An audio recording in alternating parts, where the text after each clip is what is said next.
నమస్తే.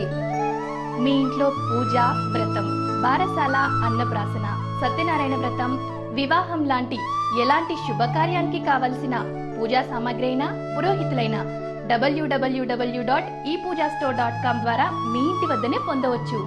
మరిన్ని వివరాలకి 8096838383కి కాల్ చేయండి. శ్రీ గురుభ్యో నమః. మహాగణాధిపతే నమః.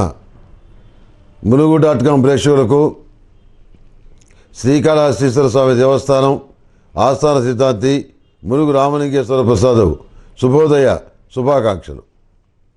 ఈ నెల 27వ తేదీ నుంచి డిసెంబర్ 3వ తేదీ వరకు ఉన్నటువంటి గ్రహస్థితిని అనుసరించి చాంద్రమానాన్ని అనుసరించి శుభతిథి గంటల పంచాంగ ప్రామాణిక నా పరిజ్ఞానం సహకరించిన మేరకు ఈ వారం రాశి ఫలితాలు తెలియజేస్తాను.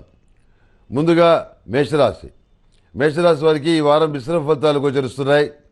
అడుగడుగునా పెద్దానికి ఏదో రకమైనటువంటి ఆటంకాలు ఎదురవుతూ ఉంటాయి.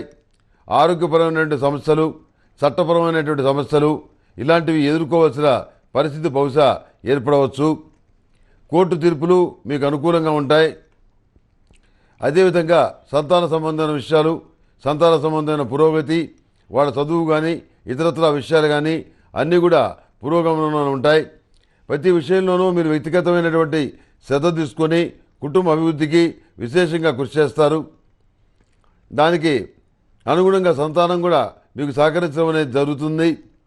ప్రతి కోణంలో కూడాను ఒకళ్ళ అభిప్రాయాలు ఒకళ్ళు తెలుసుకొని మార్చుకొని తద్వారా లబ్ధి పొందే పరిస్థితిగా గోచరిస్తుంది. కొనుగోలు చేసినటువంటి స్థిరాస్తుల విలువ బాగా తగ్గిందని తెలుసుకొని కొంత మానసికమైనటువంటి నిరుత్సాహానికి గురవుతారు. అదే మీరు కొనుగోలు చేద్దామని చెప్పి భావించినటువంటి స్థిరాస్తులు ఏవైతే ఉన్నాయో వాటిని కొనుక్కోవాలంటే ఈ స్థలం ధర ఎంత పడుతుందో రిజిస్ట్రేషన్ ఫీజు కూడా అంతే పడుతుందని చెప్పి తెలుసుకొని మానుకుంటారు. అంటే 10 లక్షల రూపాయలు పెట్టి స్థలం కొనుక్కుంటే 10 లక్షల రూపాయలు స్టాంప్ డ్యూటీ కట్టాల్సి వస్తుంది. ఈ దిక్కుమాల గొడవంతా మనకెందుకులే అని చెప్పని ఆ డబ్బులు వేరే వాటిల్లో పెట్టుబడి పెడదామన్న ఉద్దేశంతో ఆ ఉద్దేశాన్ని విరమించుకుంటారు. మనం కష్టపడి సంపాదించినటువంటి డబ్బుల మీద మనకే అధికారం లేకుండా పోయిందా, ఈ రకంగా బిచ్చగాళ్ళం అయిపోయామా అనేటువంటి బాధ మీలో కలుగుతుంది. ఏది ఏమైనప్పటికీ దేశం మొత్తానికి వచ్చిన కష్టం కాబట్టి నలుగురితో పాటు నారాయణ 10 మందితో పాటు గోవింద అనక తప్పనటువంటి పరిస్థితి ఏర్పడుతుంది. లంచాలు ఇవ్వండి ఎక్కడా ఏ పనులు జరగవు. అది ఏ డిపార్ట్మెంట్ అయినా సరే, అది ఏ స్టేట్ అయినా సరే, అది ఏ రకమైనటువంటి రంగమైనా సరే, మీరు డబ్బులు పెడితేనే పనులు అవుతాయి. కానీ మీ ముఖం చూసి కానీ మీకున్నటువంటి శక్తి సామర్థ్యాలను చూసి కానీ లేకపోతే మీకున్నటువంటి స్థాయిని చూసి కానీ ఏమాత్రం గౌరవించరు.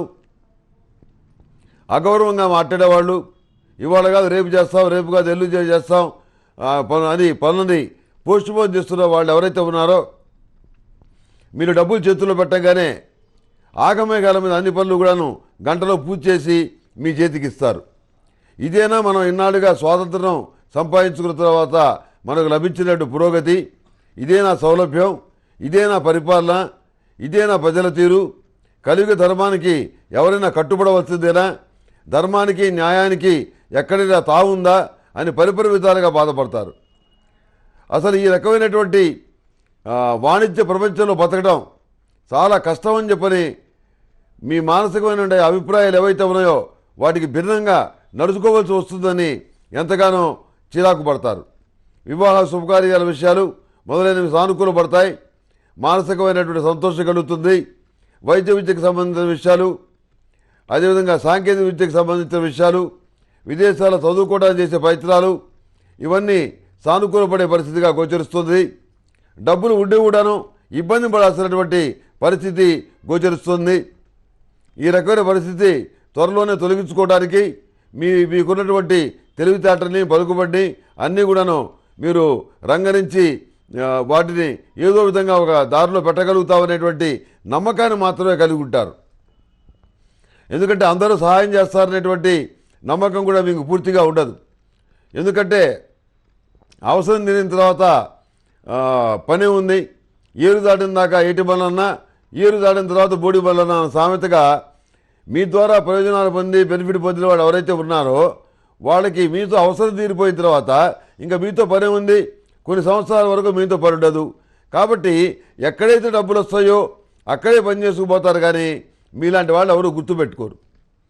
మీకున్నటువంటి మేధస్సు కానివ్వండి, మీకున్న తెలివితేటలు కానివ్వండి, మీకున్నటువంటి అధికారం కానివ్వండి, దాన్ని ఉపయోగించి బీద వాళ్ళకి, అర్హులైన వాళ్ళకి మీ చేతిలో ఉన్న సహాయాన్ని చేస్తారు.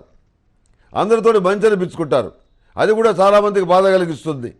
ఈయనొక్కడైనా దానధర్మాలు చేసేది, సహాయం చేసేది, మేము ఇంతకంటే ఎక్కువే చేశాం, కానీ ఏ ప్రయోజనం, ఎవడేమి ఇచ్చాడు, ఎవడేం తెచ్చాడు అని ఇట్లా అర్థం లేని మాటలు, ఒకదాని కూడా పొంతం లేని మాట్లాడతారు. ఏమిటా సొసైటీలో ఈ విధంగా మనం మంచి పని చేసినా కానీ విమర్శిస్తున్నారే అనేటువంటి భావన కలుగుతుంది. చాలా ఏకభావం కూడా కొంతమంది వ్యక్తుల మీద కలుగుతుంది. కుటుంబపరమైనటువంటి ఇబ్బందులు ఏమీ లేకుండా సక్రమంగా అన్ని విషయాల్ని నడిపించుకోగలుగుతారు. పవిత్రమైనటువంటి కార్తీక మాసంలో ప్రతిరోజు కూడాను అష్టములుగా తైలంతో, ఓం నమః శివాయ ఒత్తులతోటి పరమేశ్వరుడి దగ్గర దీపారాధన చేయండి ఉదయం సాయంత్రం. అదేవిధంగా సిద్ధగంధంతో స్వామివారికి అభిషేకం చేయండి, మంచి ఫలితాలు సంప్రాప్తిస్తాయి. మహాతీర్థం పొడితోటి స్వామివారికి అభిషేకం చేస్తే ఆరోగ్యపరమైనటువంటి సమస్యలు ఏవైతే ఉన్నాయో అవి ఉపశమిస్తాయి, సంపూర్ణమైనటువంటి ఆరోగ్యం ఏర్పడుతుంది. కనుక పరమేశ్వరుడికి ఒక్కొక్క ద్రవ్యంతో పూజ చేస్తే, ఒక్కొక్క ద్రవ్యంతో అభిషేకం చేస్తే ఒక్కొక్క ఫలితం అనేది ఏర్పడుతుంది. కనుక ఈ విషయాన్ని గమనించి మీ యొక్క సమస్యలకు తగిన విధంగా పూజా కార్యక్రమాలు చేయటం అనేది చెప్పదగినటువంటి సూచన. ప్రస్తుతం ఇబ్బందికరమైనటువంటి ఈ కాలంలో పూజలు చేయటం కూడా చాలా కష్టమే, కానీ శాస్త్రధర్మం ప్రకారం చెప్పాలి కాబట్టి మీకు అందరికీ మనవి చేస్తున్నాను. ఈ మేషరాశి వారికి థిక్ స్కై బ్లూ కలర్ బాగుంటుంది. అదృష్ట సంఖ్య 2. ఏదైనా పని మీద వెళ్ళేటప్పుడు బుధవారం నాడు కానీ శుక్రవారం నాడు కానీ బయలుదేరి వెళ్ళండి, సానుకూలమైన ఫలితాలు సంప్రాప్తిస్తాయి.